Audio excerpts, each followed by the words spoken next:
morning, and welcome back to my channel.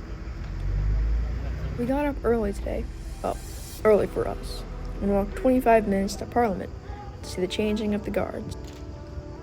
You can watch the main changing of the guards ceremony only on Sundays at 11 a.m. We got a spot at the far edge of the crowd. At first we were disappointed that we were so far away. But lucky for us, we were positioned right where they marched at the Syntagma Square, so we had an excellent view.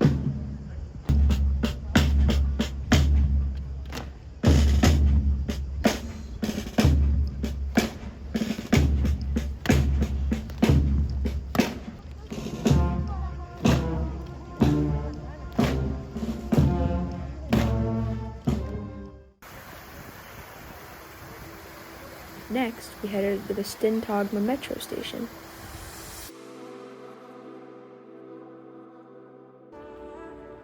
If you have time to look around, the Syntagma metro station is a free museum with a collection of historical items unearthed during the underground metro station construction.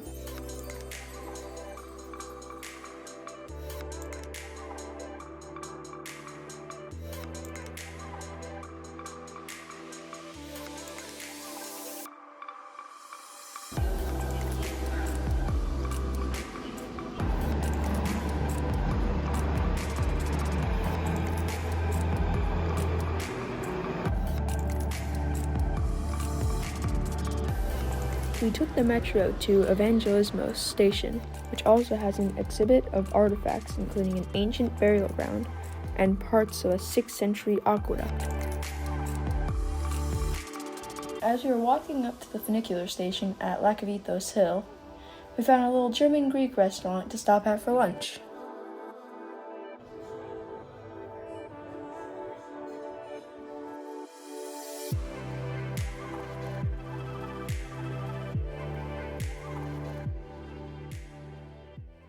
We had a long hike up a bunch of stairs just to get to the cable car.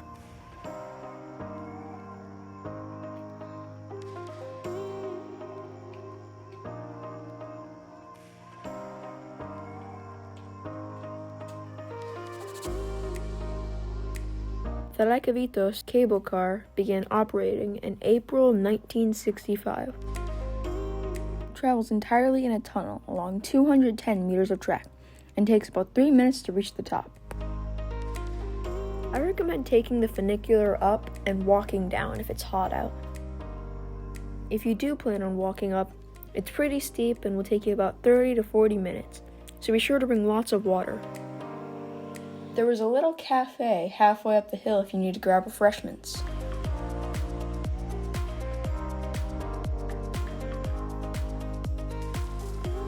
Lykavittos Hill is the highest point in central Athens at a summit of 277 meters.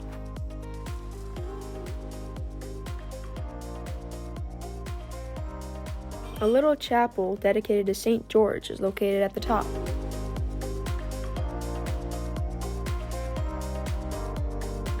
There is also an upscale restaurant where you can take in the sunset. The name Lykavittos, or Hill of Wolves, was thought to come from wolves living in the nearby ancient forest. There was also a myth that the goddess Athena was carrying a rock meant for the Acropolis. The hill appeared when she threw the rock after receiving bad news from a crow. From that day on, Athena cursed all crows to be black.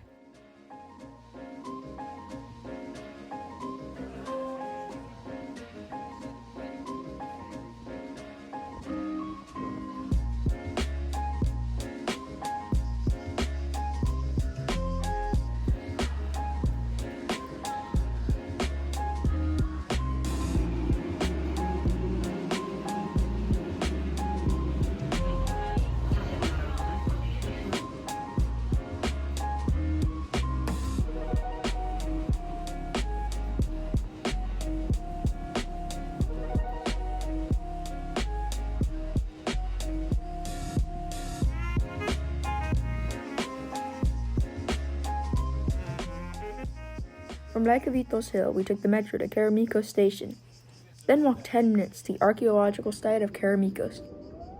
This ancient district was settled around 3000 BC and was called the Potter's Quarter. Karameikos comes from the Greek word for pottery, which is where the word ceramics come from.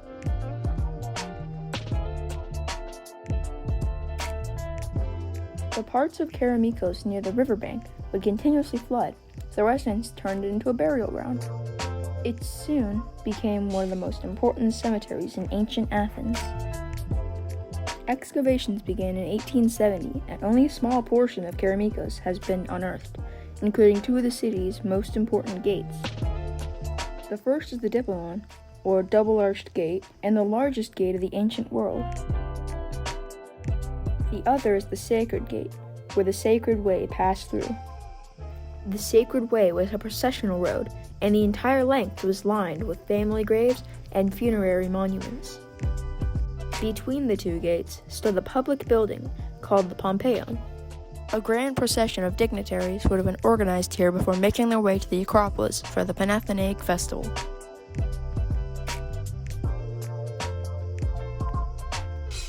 The Themistocleon Wall was built to surround the ancient city of Athens. It divided Kerameikos into two sections, the outer for the cemetery and the inner for residential use.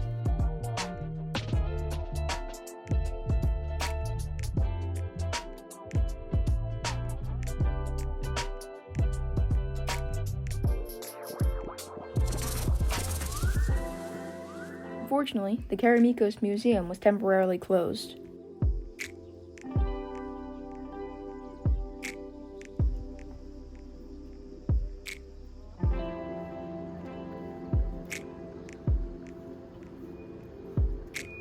It was another short metro ride and a 20-minute walk back to our apartment.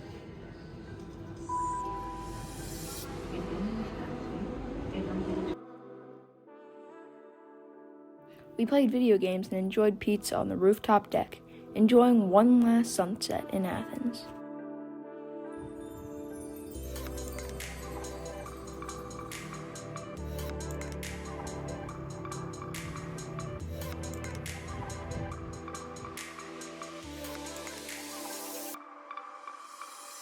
Join me in my next video as we visit the Temple of Poseidon before catching a flight to the island of Rhodes. Please hit the like button and subscribe to my channel. Thanks for watching.